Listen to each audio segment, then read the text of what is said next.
Welcome to today's video. This is number 8 of the series I've been doing about my exploration in Mozambique.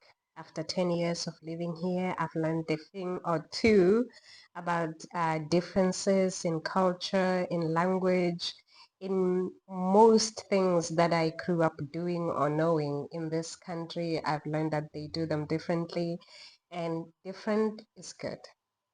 So today we're gonna be talking about one other difference that I never knew about or was never even exposed to before.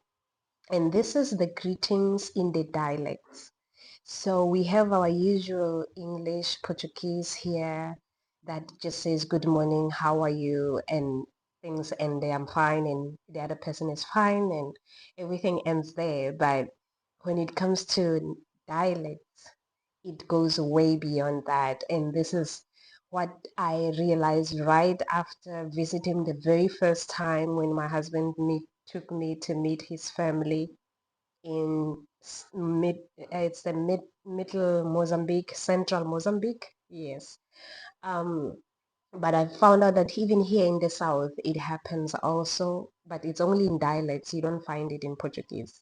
So, right off the bat, when we arrived at his in-laws and my in-laws, his family, we found out that there's a greeting way that I'm not used to. I don't speak the language, so I didn't know it, but it really stood out for me. That is, if people are sitting in a group, you come there, you bring your chair, you sit down, you say good afternoon. If it's afternoon or night or morning, you just say it. And then each person, one by one, starting with the one arriving, you just start communicating with the other person, what you're doing there, how long you're there, how you're feeling health-wise, how's your family. Like, it's really deep, but it helps the other person to really know what's going on in your life. And as you're talking, each sentence that you make, they respond. It could be, I'm like this, and then I said that, but then I didn't understand the language, so I'll just hear somebody's talking, the other one going, and then when the person talking finishes, they just say something like good afternoon. If it's afternoon, everybody in the group says good afternoon, and then the next person in the group starts talking, and everybody, so they will do this all the way.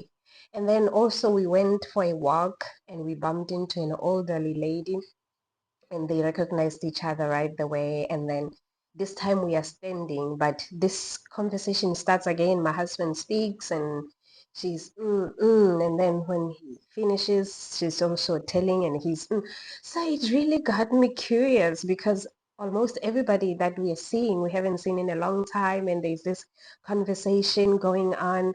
So eventually I asked him, like, what is the meaning of this? What are you guys saying to each other? And then he laughed at me first because when you grow up with something, you think that everybody else knows it, but you find that they don't. So he was laughing at me because it was like, he was shocked that I don't know that. And then he tells me that young people don't really like that. In fact, young people, they just do the usual short greetings that we do, but the older people, when you come across them or they come across you, they expect you to do that because they care more about the inner you, like what's going on, what are you up to in your life, and how's your family, and like really deeper detail in your life. They want to know um, if you're working, how is work, how is if you're farming, how are your farming going? If it's raining, they'll tell you it hasn't rained in a long time, the food is dry. So basically, I learned this. I still don't know how to do it, but I come across it more and more often. But it's only in dialects that I've seen it. I haven't seen it in Portuguese, which means it's an African thing, not a Western thing. So, but it's very fascinating. If you could see it, it's really, really fascinating. But it's also exciting to know that unlike the usual young culture where everybody is in a rush and they don't really want to get into detail about things, but the older generation really care and they really want to know what's going on in each other's lives and in their children's life, their grandchildren's life. So when you come across them, they will really want to know in deeper detail what's going on. So anyway, that is for today's video. Wait for the next one. We'll be doing it soon and we're gonna talk about, I won't say, just wait for the new video. Enjoy.